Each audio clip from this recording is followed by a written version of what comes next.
नमस्कार सर्वांना. रीड मराठी या चॅनलवर तुमचं मनापासून स्वागत. आपण ऐकत आहोत कथारूप महाभारत. आजची आपली कथा आहे कुस्त्यांची स्पर्धा.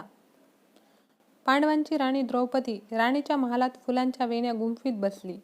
युधिष्ठिर विराटाचा मित्र बनला. भीम स्वयंपाकी, अर्जुन नृत्यकलेची शिक्षिका, नकुल अश्वशाळेत आणि सहदेव गोशाळेत काम करणारे चाकर बनले. दैवगती गहन आहे हेच खरे. ज्याची कल्पनाही करता येऊ नये अशा तऱ्हेने ती आपला खेळ खेळते. पण आश्चर्याची गोष्ट अशी की पांडव सुखात होते आणि द्रौपदीही आनंदात होती. राजा विराट उदार हृदयाचा होता आणि त्याची पत्नीही तशीच होती. सुंदर विराट नगरीत पांडव आपला काळ आनंदाने घालवत होते. वनवासाची 12 वर्षे सरली. अज्ञातवासाच्या 1 वर्षातले 3 महिने संपले होते. आता फक्त 9 महिनेच उरले होते. पांडवांच्या अज्ञातवासाच्या विराट नगरीतील 4थ्या महिन्यात शंकर पूजेचा मोठा उत्सव नगरात सुरू झाला होता. कुस्त्यांची स्पर्धा हे या उत्सवातले एक मोठे आकर्षण होते. आपले कौशल्य दाखवण्यासाठी सगळ्या जगातले कुस्तीगीर या स्पर्धेत उतरले होते. अतिशय प्रेक्षणीय अशा या स्पर्धा होत्या. राजा विराट आपल्या सर्व लवाजम्यासहित कुस्त्यांच्या या स्पर्धा पाहत बसला होता. परदेशातून आलेल्या एका कुस्तीगीर मल्लाने या स्पर्धेत भाग घेतला होता. विराट नगरीतील सर्व कुस्तीगीर मल्लांचा त्याने पराभव केला. कुस्तीच्या आखाड्याच्या मध्यभागी तो उभा राहिला आणि मोठ्या आवाजात म्हणाला, जगातले सर्वश्रेष्ठ कुस्तीगीर मल्ल मीच आहे. मला आव्हान देईल असा दुसरा मल्ल या जगात नाही. वाघ आणि सिंह यांच्यापेक्षाही माझी ताकद मोठी आहे. आत्मप्रशंसनेची त्याची ही उद्धट बडबड असह्य होती. विराट नगरीतल्या मल्लांनी राजाच्या वाट्याला निराशाच आणली. राजा म्हणाला, या परदेशी कुस्तीगिराचा आव्हान स्वीकारील असा एकही मल्ल माझ्या राज्यात नाही. त्याला धडा शिकविल असा आपल्या राज्यात कोणीच नाही. युधिष्ठिर राजाच्या बाजूला बसला होता. तो म्हणाला, इंद्रप्रस्थ नगरीत मी राजा युधिष्ठिराबरोबर असताना एक कुस्तीगीर मल्ल पाहिला. मी त्याचं तंत्र पाहिलं आहे. या परदेशी मल्लाचा तो नक्की पराभव करील. सुदैवाची गोष्ट अशी की या क्षणी हा मल्ल या राजवाड्यात आहे. तो तुझ्या राज्यातल्या व्यायामशाळेची व्यवस्था पाहतो आहे.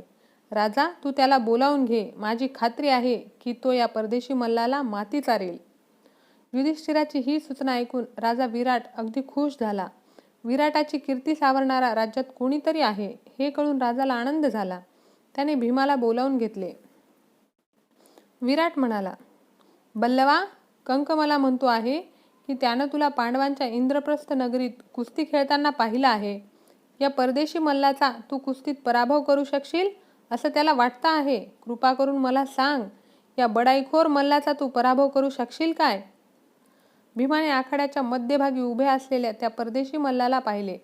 भीम त्याचे आव्हान सहज स्वीकारू शकला असता, पण तसे करण्याच्या आड त्याचा अज्ञातवास येत होता.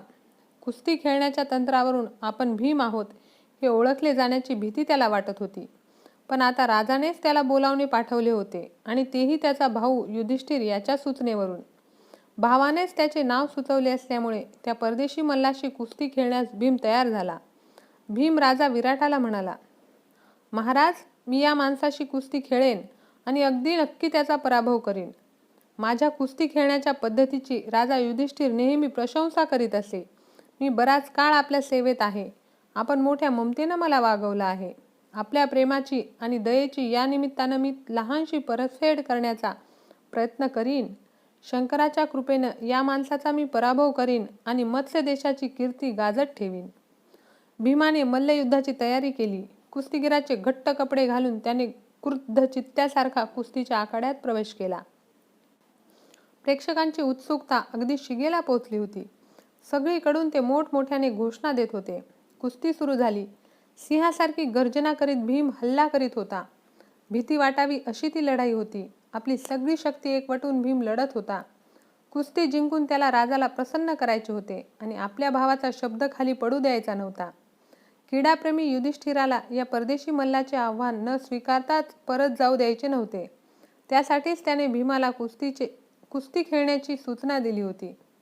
आपले नाव आणि कीर्ती जपणे आता भीमाच्या हाती होते. हे दोन्ही मल्ल एकमेकांवर आदळणाऱ्या प्रचंड पर्जन्य मेघासारखे दिसत होते. सगळे प्रेक्षक आपल्या आसनांना खिळून बसले होते. ते इतके एकाग्र झाले होते की त्यांच्या घोषणाही बंद झाल्या होत्या. कुस्तीची अशी लढत प्रेक्षकांनी पूर्वी कधीही पाहिली नव्हती. भीमाने त्या परदेशी मल्लाला उचलला आणि हवेत चाकासारखा गरगरा फिरवला. तो मल्ल बेशुद्ध झाला. भीमाने त्याला भूमीवर आदळला आणि ठार केला. भीमाची ताकद पाहून राजा अतिशय खुश झाला. जगातल्या अजूनपर्यंत तरी सर्वश्रेष्ठ ठरलेल्या मल्लाला आमच्या नगरीतल्या मल्लाने ठार केले याचा विलक्षण अभिमान लोकांना वाटला.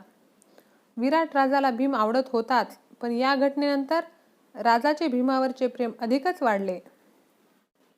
पांडव अज्ञातवासाचे हे शेवटचे वर्ष मोठ्या आनंदाने घालवत होते.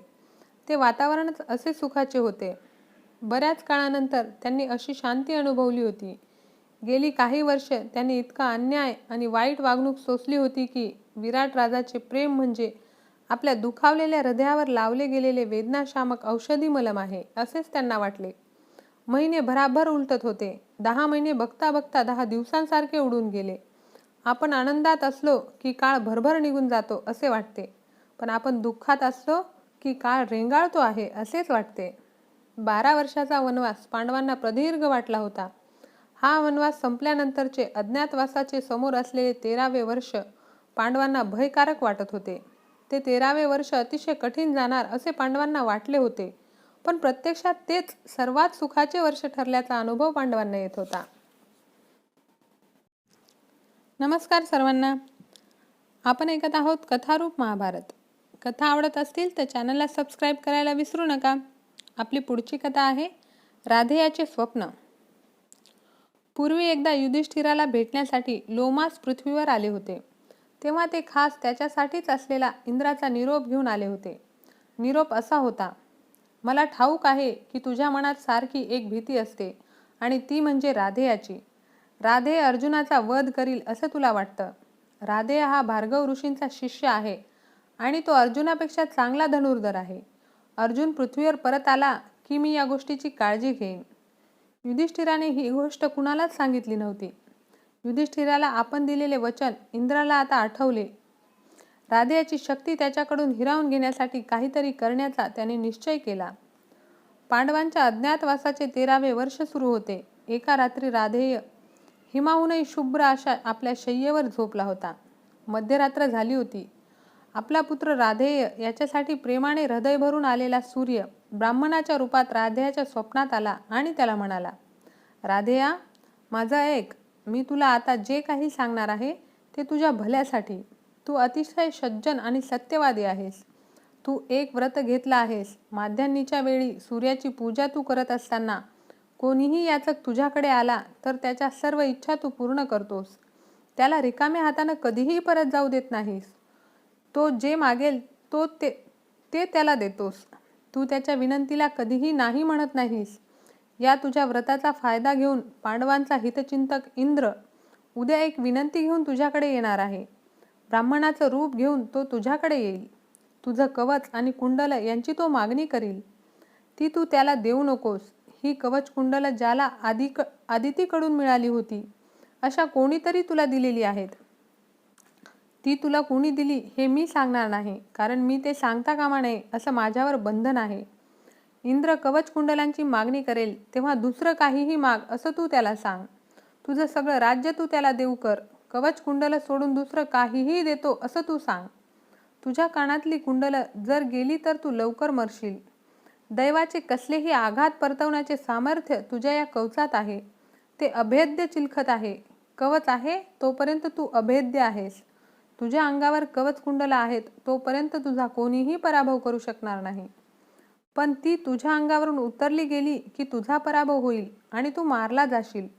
ही कवच कुंडल अमृतात बुडवली गेली आहेत. दिव्य अमृत आणि देवांचं अन्न हे देवाचं अन्न आहे. तुला जगणं जर प्रिय असेल तर कवच कुंडलांचं रक्षण तू केलं पाहिजेस. त्या ब्राह्मणाच्या बोलण्यातला कळवळा राधेयाच्या हृदयाला भिडला. तेव्हा तो म्हणाला: तुला मी अतिशय आवडतो असं दिसतं. तू कोणी सर्वसामान्य ब्राह्मण नाहीस. उद्या काय होईल हे तू सांगू शकतोस. कृपा करून तू कोण आहेस हे मला सांग. माझ्या हिताची तुला काळजी वाटते. या एवढ्या मोठ्या जगात माझी आई राधा हिचा अपवाद सोडल्यास अशी ममता मला कुणीही दिलेली नाही. वेदनांनी भरलेल्या या जगात मी जगतो आहे माझ्या आईसाठी. तसंच दुर्योधनाचं माझ्यावर प्रेम आहे. त्याला प्रसन्न ठेवण्यासाठी मी जगतो आहे. माझ्या बाबतीत विचारशील तर या जीवनाचं जरासुद्धा आकर्षण मला वाटत नाही. आजवर माझ्या वाटेला आलेल्या सुखदुःखांचा माझ्यावर काहीही परिणाम झाला नाही. राधा आणि दुर्योधन यांच्यानंतर माझ्यावर प्रेम करणारी तू तिसरी व्यक्ती आहेस. तू कोण आहेस हे जाणून घेण्याची उत्सुकता मला आहे. सूर्य म्हणाला, प्रकाशाचे हजारो किरण असलेला मी सूर्य आहे. माझं तुझ्यावर अतिशय प्रेम आहे. तुझ्या शत्रूंनी तुला लुबाडलेलं मला नको आहे आणि म्हणून हे सगळं जग झोपलेलं असताना मी तुझ्याकडे आलो. मी जसं सांगतो तसं कर. तुला दीर्घायुष्य लाभावं म्हणून मी हे बोलतो आहे. राधे आणि त्याच्या पायांवर डोके ठेवले आणि तो म्हणाला, माझ्या देवा, तुझी निवड मी माझा देव म्हणून केली आहे. दुसऱ्या कुठल्याही देवाची मी पूजा करीत नाही. तू माझं इष्टदैवत आहेस. तुला मी प्रत्यक्ष पाहू शकलो हे माझं भाग्य. इंद्राच्या बाबतीत मला सावध करण्यासाठी तू आला आहेस. तू माझा हितचिंतक आहेस. कवच कुंडल देऊ नकोस, ती म्हणजेच तुझं जगणं आहे असं तू मला सांगतो आहेस. तुला मला काही सांगायचं आहे. मी स्वीकारलेल्या व्रताचा तू रोजचा साक्षी आहेस. तू जेव्हा सर्वोच्च स्थानी पोचतोस तेव्हा मी तुझी पूजा करतो. माझी पूजा संपते तेव्हा माझ्याकडे काही मागण्यासाठी, माझ्यापुढे हात पसरण्यासाठी याचकांची मी वाट पाहतो. हे याचक जे मागतात ते मी देतो. देवा, माझं हे व्रत गेली कित्येक वर्ष तू पाहतो आहेस. सूतपुत्र हे नाव माझ्या नावाला कलंकासारखं चिकटलं तेव्हा मी हे व्रत घेतलं. सतत प्रयत्न करून मी ज्ञान, कीर्ती आणि पुण्य मिळवीन असं मी म्हणालो. सर्वश्रेष्ठ धनुर्धराकडून मी धनुर्विद्या शिकलो, पण मी सूतपुत्र असल्यामुळे ती विद्या निष्फळ ठरली. या व्रतामुळे फार मोठं पुण्य मी जोडलं आहे. जिला मी अनेक वर्ष मुकलो होतो ती मनशांती या व्रतामुळे मला लाभली. मी दान देतो तेव्हा मी सुखी असतो. एखादी गोष्ट जितकी आवडीची तितकी ती देऊन टाकण्याचं समाधान मोठं. एखाद्या याचकानं माझा प्राण मागितला तर तोही मी देईन. जे दान मी दिल्यानं पांडवांचा फायदा होणार आहे, जे दान मी देणं म्हणजे माझ्या प्राणांचीच किंमत देणं आहे, त्या दानाचीच इंद्रानं जर याचना केली तर मी ते द्यायला नकार देणार नाही. असं तुला वाटतं काय? मी माझ्या प्रेमात कधीही पडलेलो नाही. ते देऊन टाकायला माझी मुळीच हरकत नाही. माझं चांगलं नाव होणं ही एकच गोष्ट मला हवी आहे. दीर्घायुष्याचा मोबदला घेऊन माझं नाव विकायला मी तयार नाही. इंद्र याचक म्हणून जे मागेल त्याला जर मी नकार दिला तर त्या क्षणी माझ्या कीर्तीचा मृत्यू ओढवेल. दाता राधेय म्हणून मी कमावलेलं नाव अशा नकाराच्या क्षणी मरण कवटाळील. मला दीर्घायुष्य लाभेल, पण माझ्या अपकीर्तीचं आयुष्य त्याहून दीर्घ असेल. अपकीर्तीच्या दीर्घायुष्याची नव्हे तर कीर्ती लाभल्या क्षणी मृत्यू येण्याची इच्छा धरावी. ज्यानं वृत्र या दैत्याचा वध केला, जो स्वर्गलोकाचा स्वामी आहे, तो जर एक भिकारी म्हणून माझ्या दाराशी आला तर तो जे मागेल ते त्याला देणं मी हे माझं भाग्य समजतो. तो पांडवांवर प्रेम करणारा असेल, तो पांडवांचा पक्षपाती असेल, माझ्या व्रताचा फायदा घेऊन तो माझी शक्ती हिरावून घेणारा असेल, मला त्याची पर्वा नाही. मला एकच गोष्ट ठाऊक आहे आणि ती म्हणजे नियतीनं आपलं लक्ष म्हणून माझी निवड केली आहे. माझ्या बाबतीत अनेक गोष्टी घडून आल्या आहेत. त्या सर्व गोष्टीचं तात्पर्य एकच आहे आणि ते म्हणजे राधेयाचा पराभव आणि अर्जुनाचा विजय. नियतीनं माझ्या विरुद्ध केलेले सर्व कट मी जाणून आहे. माझा जन्म विजयासाठी नाही हे मला ठाऊक आहे, पण तरीही कर्तव्य म्हणून मी ज्याचा स्वीकार केला आहे त्यापासून मी ढळणार नाही.